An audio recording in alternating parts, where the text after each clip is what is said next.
Welcome to Tilly's Trans Tuesdays. This week we're going to talk about something every trans person deals with, though we wish we didn't have to. But life and transition can be complicated and these things happen, so let's examine transition setbacks.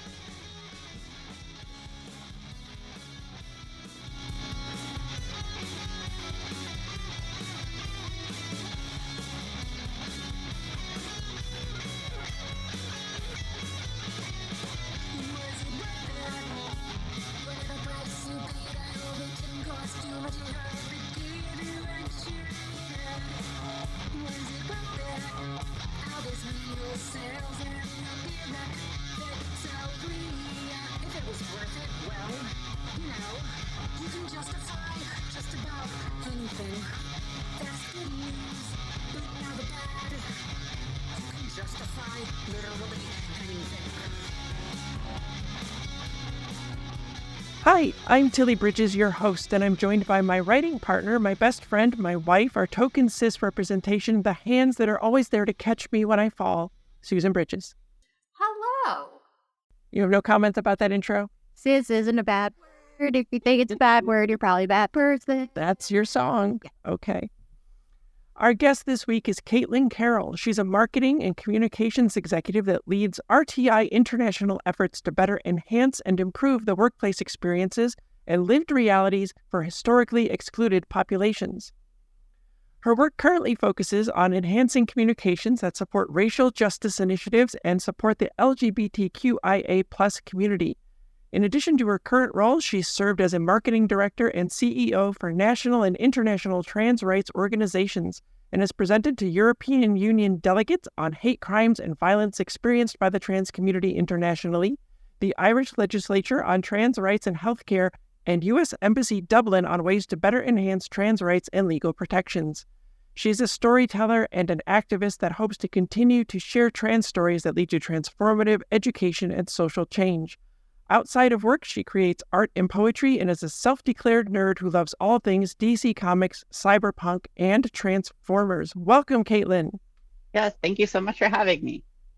Okay, so in your bio that you included, the Irish legislature has a very specific name, but I wasn't sure that I could pronounce it, and I was pretty sure I would butcher it. So how do you say that? Oh gosh, you're putting me on the spot. I might not have the best pronunciation of it either, but I believe it is said as the Oireachtas. Oireachtas? Oireachtas. Oireachtas. Okay. Yeah. Okay. Okay, so the work that you're doing out there to support trans rights is like so important. And how did you get into all that? What's it been like for you? Because I imagine that having that it's tough to have to continually tell cis people, actually trans people do deserve equal rights over and over again. Yeah, it's kind of wild how I ended up in marketing. So all the way back when Mad Men was first on TV, I was watching it and I was enamored with the ability to do advertising. And as much as Don Draper is a conflicted character, the way he tells stories, I was like, that's so cool. I really wanted to get into it. So I found myself started by like working in like H&M, doing like in-store marketing stuff.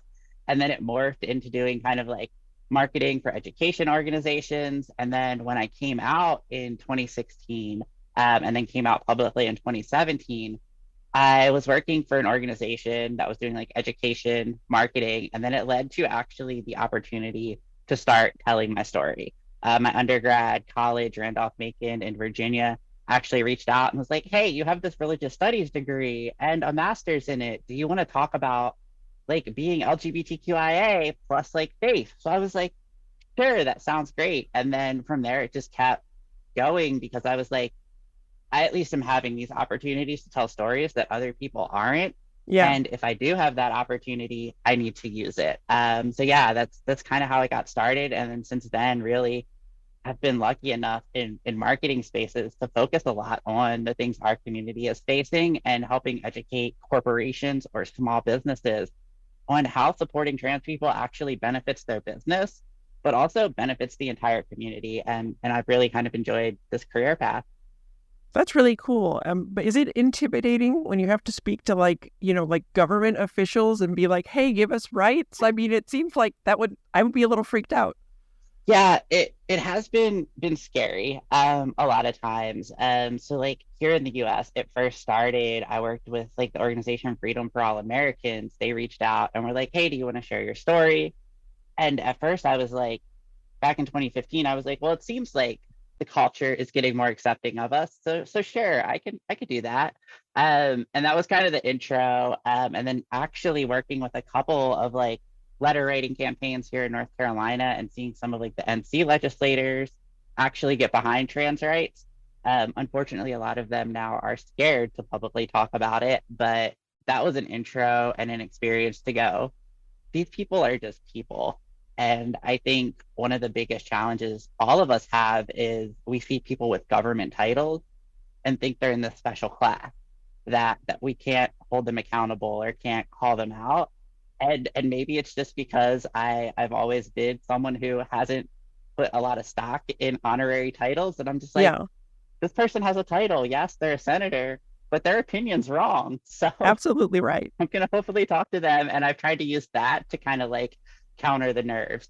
Definitely while working in Ireland, I think talking to the Oireachtas there was probably the most encouraging experience because so many of their elected officials do understand the trans community and are trying to do more. Unfortunately, the rest of the culture and the society is still fighting back, and because of COVID and the Trump effect internationally, the society there has gotten to fight back against trans rights, much like in England.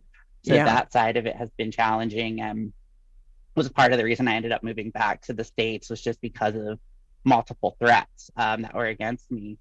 But still hearing those legislators start to understand and start to do more work and publicly make statements in support of our community was really encouraging too.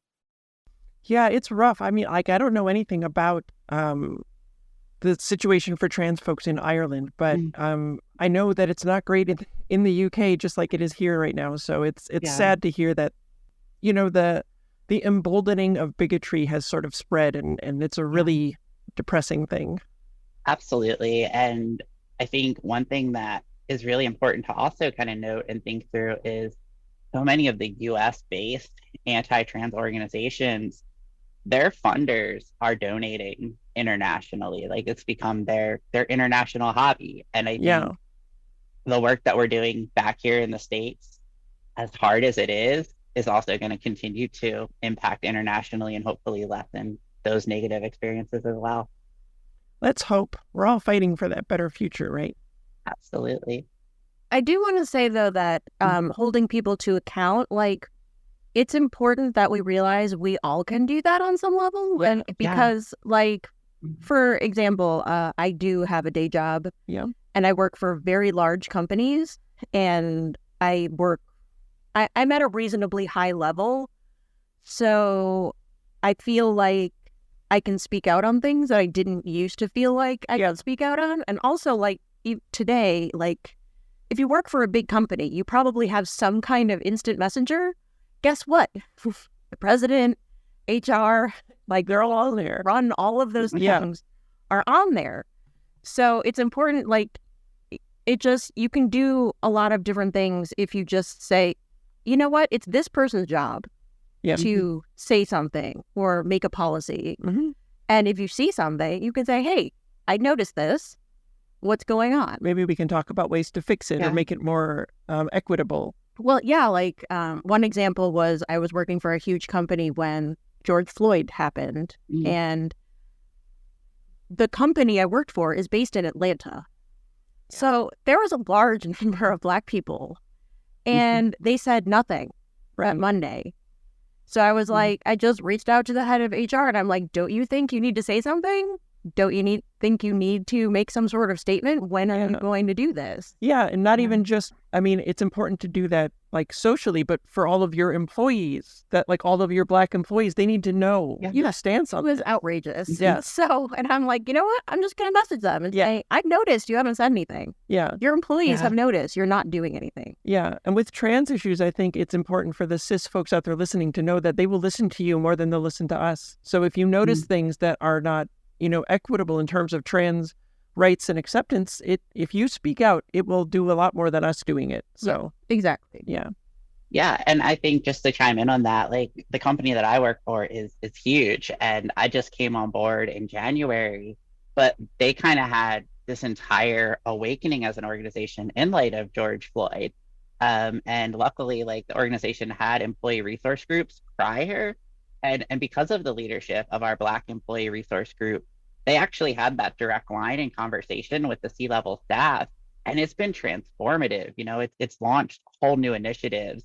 Even just this last week at our organization, our Pride ERG actually led, and this is the first time I've ever been in an organization that did this. It was a webinar on how to actually make research and surveys trans inclusive, and to actually make sure trans people are crafting the questions. And I was sitting there and I was like, I shouldn't be shocked that this is the first time I'm ever hearing it. Yeah, But like also, that's amazing. Yeah. But also, yeah, because of that empowerment at the organization of everyone has that voice and everyone has the voice to ask for changes, it's led to that. And I was like, that's just really cool. And hopefully, like for the research our organization does, we start to see kind of some of those like, what is it, the return on investment of making sure that we're working through adjusting how we do research. Absolutely. Okay, so we have a couple of little questions we like to ask to help people get to know our guests better. So for you, what has been the best thing about transitioning? Oh, probably the best thing about my transition is I always knew I was different, even back to being a kid.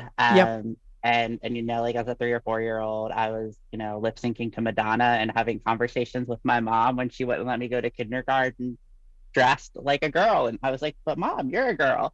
And so for me, it was when I was finally able to come out as an adult to just be myself, and feel embodied for the first time in my life. Yeah. The way I've kind of described it to other people was so much of it felt like I was watching someone else live their life in like the world's most boringest movie. And I was like, and now I'm actually an active participant in my life and seeing things in color instead of just everything being muted. That has probably been the highlight. And the new friends that I've made. My journey was a little bit harder in terms of losing family and friend groups. And the friends that I've made over the last 8 years of being who I am, I would do it all over again, for those people that are in my life.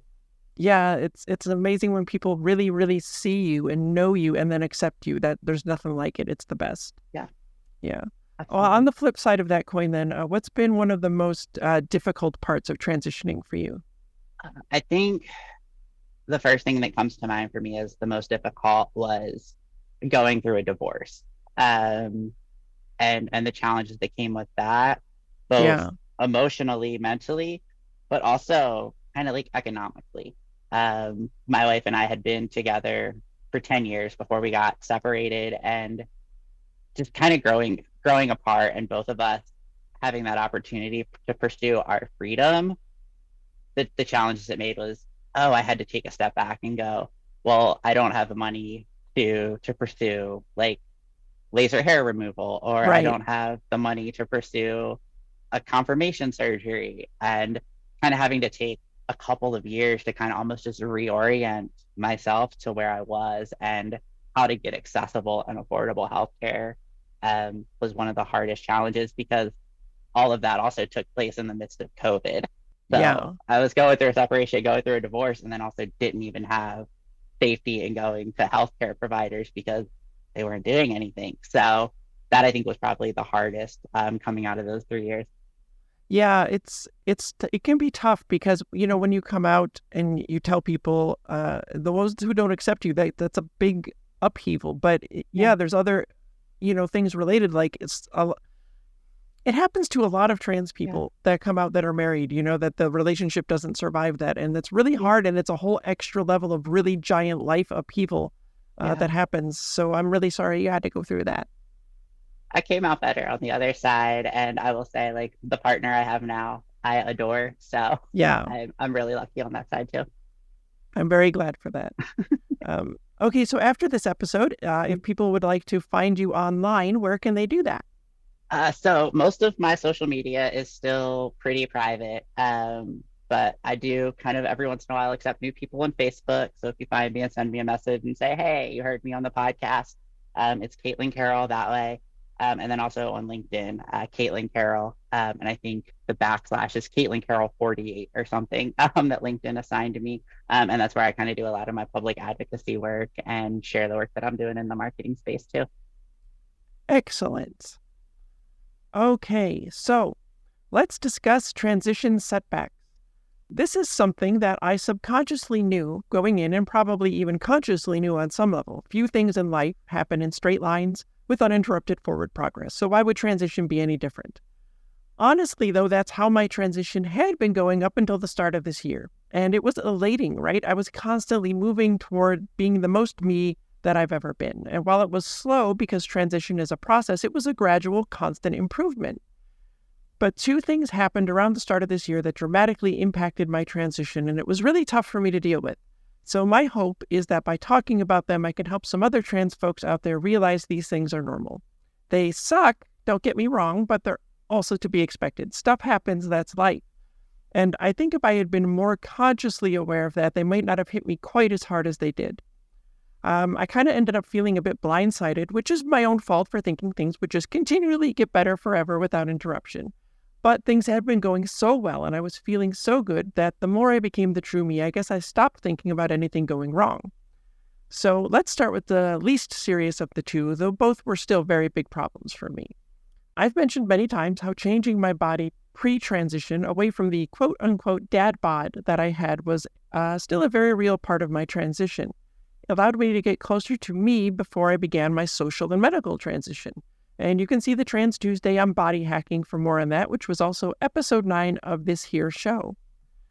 But I want you to understand exercise has been a very real part of transitioning for me. Not as much as hormone replacement therapy or my hair or my clothes, but still really important. Even now, years into my transition, I consider it vital. Because if it stops, it means my body will, in some ways, transition back toward where it was pre-transition. And that's awful and frightening thing for me because I don't want to be associated with that body at all.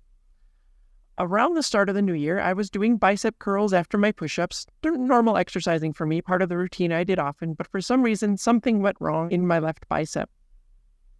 I don't know exactly what, because I didn't go to the doctor to get it checked out. It didn't seem to be anything super serious. It was just maybe a pulled muscle or something. But it meant I had to rest it for weeks. I think it took almost a month before it felt basically back to normal and I could get back to using it to exercise. And guess what? In that time, I had lost so much of my arm and upper body strength, like so much because... But we gained a really cute cart for groceries. Well, that's true, because I couldn't carry them up the stairs anymore. And so you went and got a cart for me to load them in.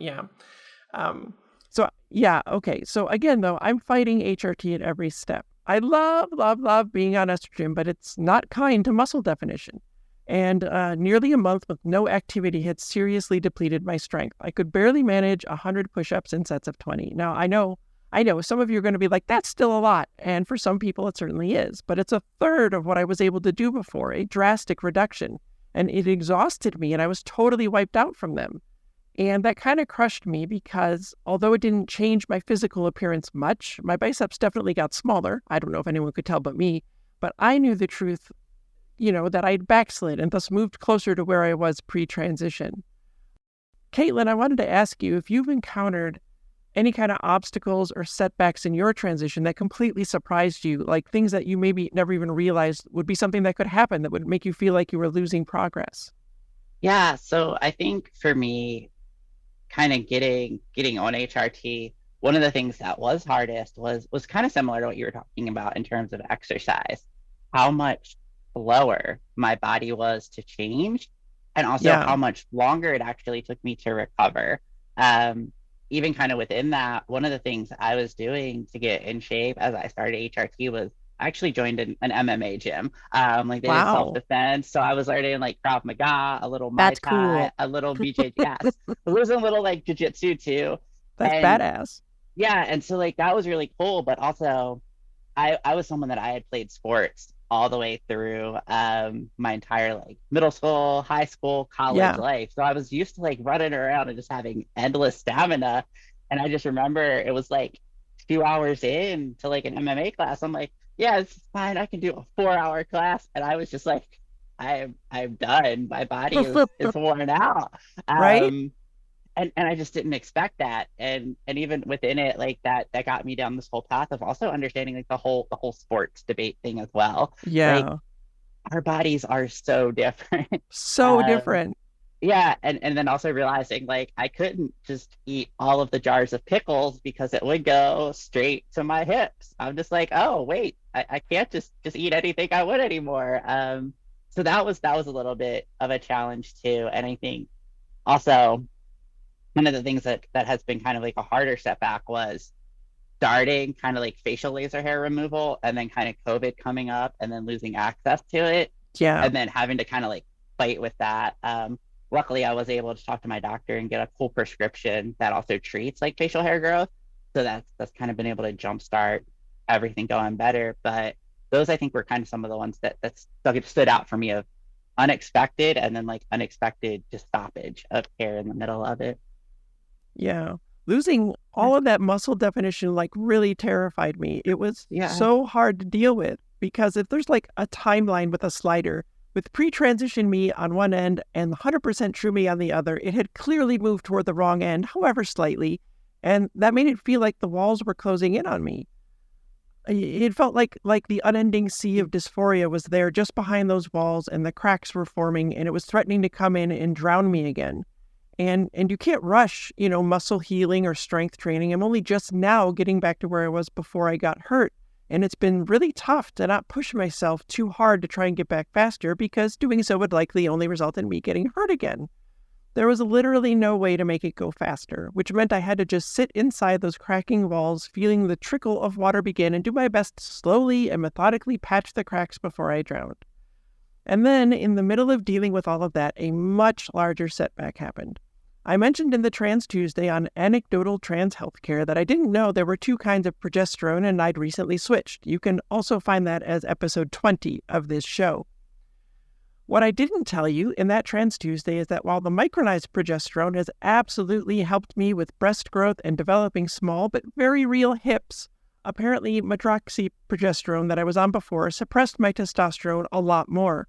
And so when I switched, while I got those great benefits I've been wanting for years, my T levels rose a lot.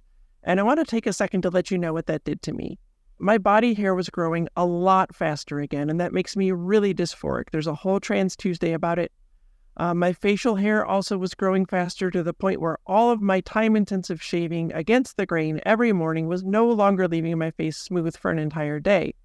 But the worst part of it was that it messed up my head. So many people on HRT will tell you how being on the right hormones made their heads feel right emotionally and physically and in basically any other way you can think of. And I could feel that slipping away. I could feel me slipping away. My dysphoria was going back up. I was starting to feel angry and confused and trapped and isolated and lonely and broken all over again. It literally felt like the core of who I am, the me, was being stripped away to be stuffed back inside that box I always kept her in before. And you want to know the wildest part? Just from my head and my emotions feeling wrong like they did before, I fell back into some things I always did back when I felt like that all the time without even realizing it. Such as what, Tilly? I'm glad you asked. On multiple occasions, I almost accidentally misgendered myself in my head. 3 years into my social transition. That stopped a few months after I came out when I got used to being the real me. And now here it was happening again because I felt like I did back then. And do you know what else? I was surprised to discover when I went to the bathroom, I was peeing standing up. I haven't done that in years, even since before my social transition started. I didn't intend to do it, it just happened. And I realized midway through what was going on. Didn't think anything of it at first because that's just what I always did when I felt this horrible before. It was definitely not helping my already wounded state. Caitlin, I want to ask you if you noticed mental and emotional changes that came along with HRT. Like, have you ever had a time where you felt like you were losing that or anything? Yeah, absolutely. And thinking about all of what you just said and like Yeah. that background, like as trans people, we have to become almost our own endocrinologists. We read Yep. and study so much, and we have to have these arguments with doctors about what medication is doing to our body, which in and of itself can cause a setback because for so many of us, we don't want to be argumentative with our doctors because they have the ability to end the care. Yep. And so I think that's one. But then also when I did move to Ireland, the way their national gender service worked was completely different than the healthcare I had in the US. The doctors I was able to go to here in North Carolina, they practice informed consent. They were part of UNC and Duke Healthcare that has been trans affirming and has trans clinics. And I went back to Ireland and they started treating me, even though I had been out 7 years, as if I had just come out. And they took all of my HRT prescriptions, they took them back to day one. And also in Ireland, you couldn't get injections. And by that point, I'd been on injections for 6 years.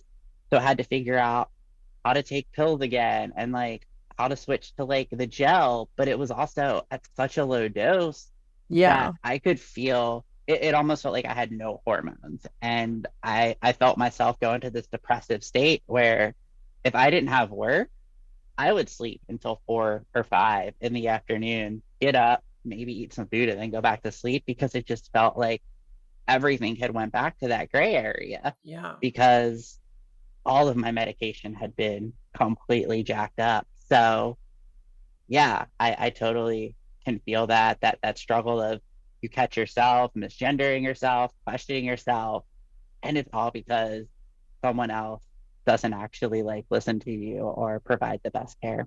Yeah. And does it follow those bodily and brain and emotional changes happening weren't enough? I began to worry that the fat redistribution under the skin would also start changing back, and my face would morph back to the stranger I never recognized in the mirror for my entire life. And the largest part of my gender dysphoria always came from my face. I mean, a lot of other parts of my body too, but that was the worst. And so the thought of no longer even being able to see myself was terrifying. It was absolutely devastating. It wrecked me entirely. I was an emotional mess for weeks.